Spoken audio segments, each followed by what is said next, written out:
Hello জয়গুরু সবাইকে। আমরা ডেকে জুলুতকে সবাই আসছে, আর মানিকপুরের কাকু এখানে আছে, আমাদেরকে সব কিছু বুঝাই দিয়েছে কোথায় কি আছে। আপনারা আসবেন, কাকু সবাইকে বুঝাই বলবে কি আছে এখানে। আমাদের ঠাকুর বাড়িতে ঢেকিয়াগুলি বহু এখানে এইখানে আনন্দবাজার শুরু। এইদিকে যারা খায় ও দেখো হাতের জায়গা আছে না, ওইদিকে যারা খায় ওই কোনা কাছে এরকম চতুর্দিকে ব্যবস্থা করা হয়। প্রচুর লোক হয় তো। এইবার 35,000 লোক আছে। এখন তো মাত্র 25।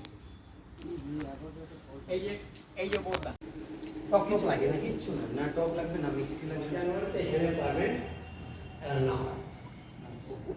এই মন্দিরের বয়স 51 বছর, আর এই বাড়ি ঘর যা আছে সব 51 বছর। এটার বয়স কম, এটা পরে দিচ্ছি।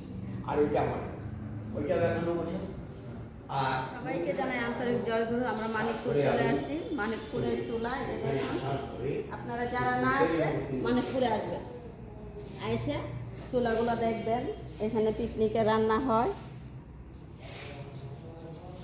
এই যে কল লাগানো আছে, এই যে এখানে এই যে কাকু বললো যে এখানে কল লাগানো আছে। এই যে কড়াই কি জোর করে না, ও বাবা ওই কড়াই, এই যে 3টা চুলায় 3টা কড়াই। কড়াইগুলি দেখেন কত বড় বড় কড়াই, যেরকম চুলা সেরকম কড়াই, একদম লাকড়িতে রান্না হয়। এই এটা ছোট ছিল, এই 50 সবাইকে যারা না আসছেন সবাই মানিকপুরে আসবেন, এসে দেখে যাবেন। এই 2, 4, 5 আর